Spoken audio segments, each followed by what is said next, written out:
Hi, I'm Abdullah Samir, and I'm going to be responding to Muhammad Hijab, the wife beating verse explained, where he justifies and explains why he thinks chapter 4, verse 34 of the Quran actually makes sense. I mean, it's not an argument against the religion, because all we're doing is, from a philosophical perspective, we're using our socially constructed 21st century Western norms, and we're pitting them against the biblical, the Quranic, or whatever narrative. And what that is, it actually constitutes a fallacy called the fallacy of presentism.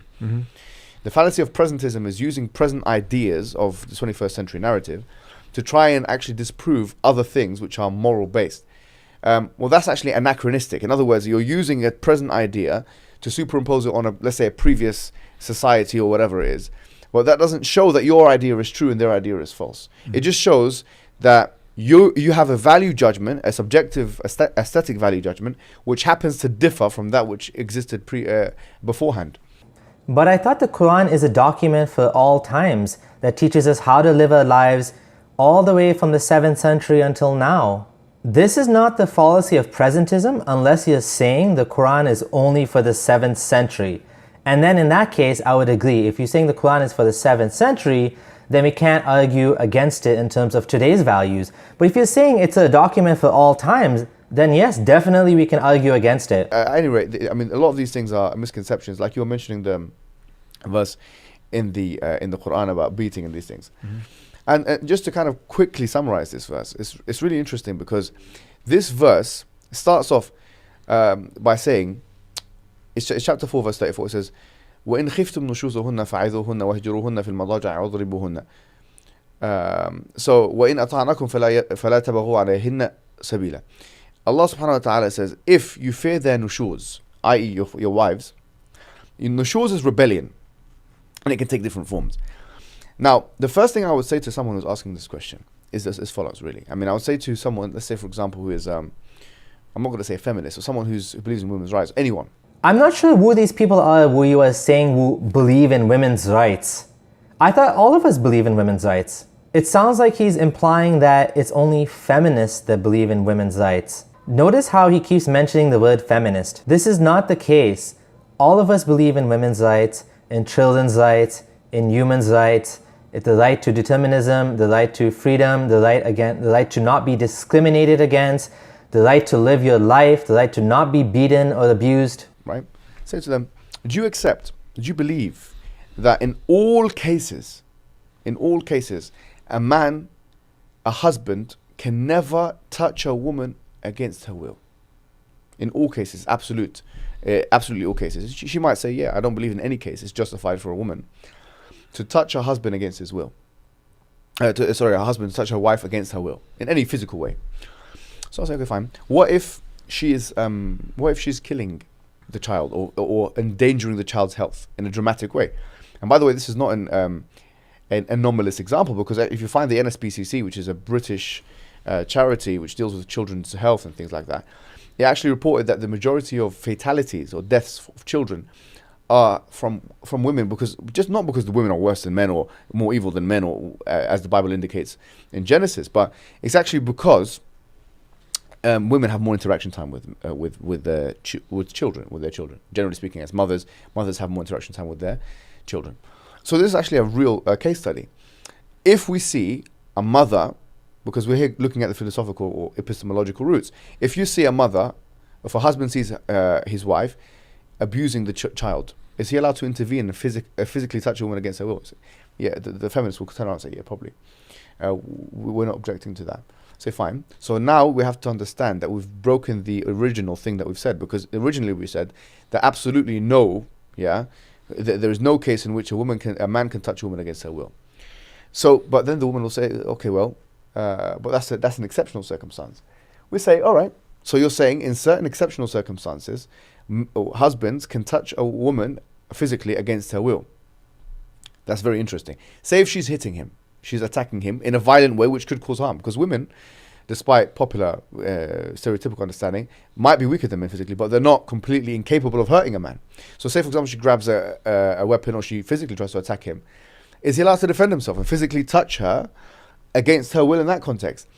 So let's say a fair-minded feminist will say, yeah, okay, he can do as much as it needs, as he needs in order to get her off him.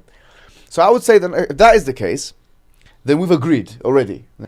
This is a bad example. When it comes to preserving the moral sphere, sometimes we do need to jump in and we do need to take action. However, when it comes to the Quran is saying a man can beat his wife if he fears nushuz from her.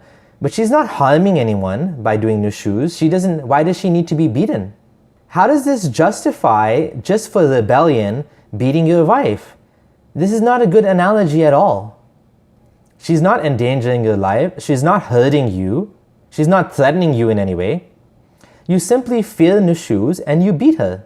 And then say, why is that? Why have we agreed? So, well, the reason why we've agreed is actually because this verse is not telling a man how to beat up his wife.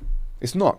In fact, the Prophet explicitly told us in the hadith in Tirmidhi, لا تضربوا إماء الله. Do not hit the women's servants of Allah. Do not hit them.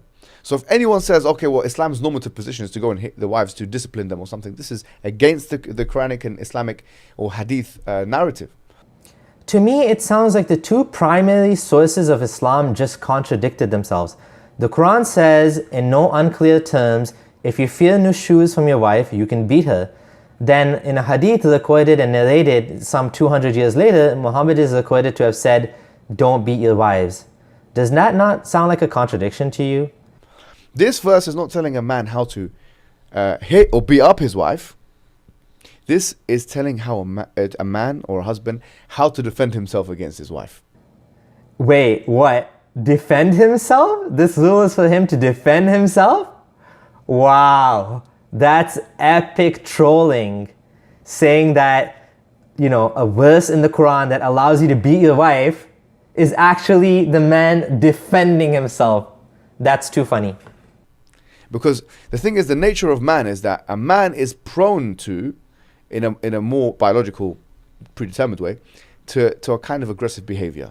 So this Quranic injunction, these 3 steps, warn, abstain from sexual intercourse, and then you can apply daraba, which we can explain later on, or I've already explained in a couple of videos of mine, which maybe I don't want to descope this discussion.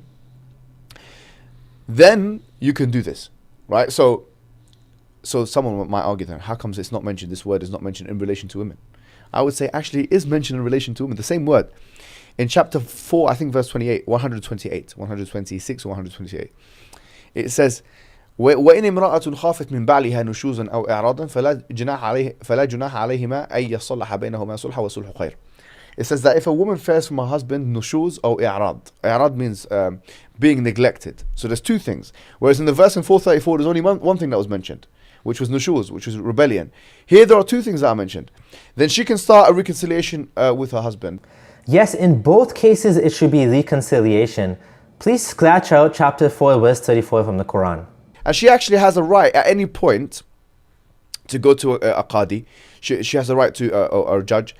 If there's actually any damage done to her, she can get a divorce instantaneously. Any actual physical damage. We're not talking about, something which is not substantive, or something which is not real, or whatever it may be, or he hurt her when he was rolling in the bed when he was sleeping or something like this. No, we're talking about some serious stuff. Then at any point, she could actually start a reconciliation process. She could start a case against him. Rolling around in his bed, hurting his wife?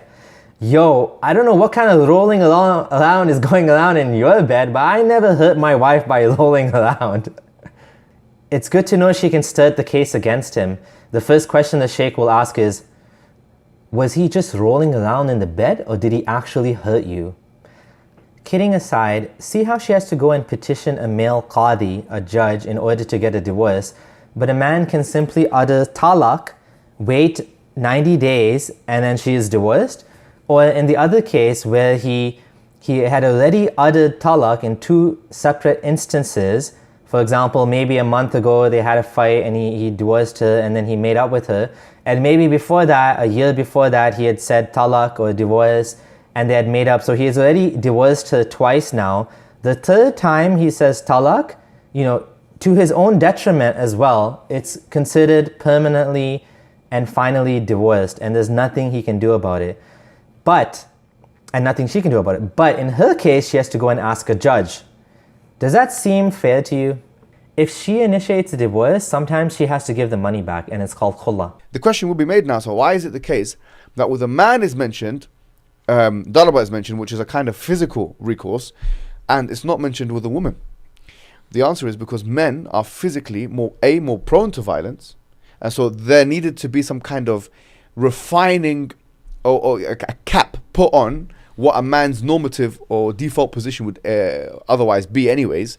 And number two is because if that same injunction was used for a woman, it would put her in a disadvantageous position, because actually if a woman initiates something physical with a man and the man responds in what he would in many cases perceive as self-defense, then she'd be put in a disadvantageous position in which he can harm her physically. So why allow hitting women at all? If men are prone to violence, shouldn't the Quran be tempering their attitudes by saying you should not hit women instead of allowing it in some cases? We should expect more from Allah. If this was from the creator of the universe, He shouldn't be allowing men to hit women.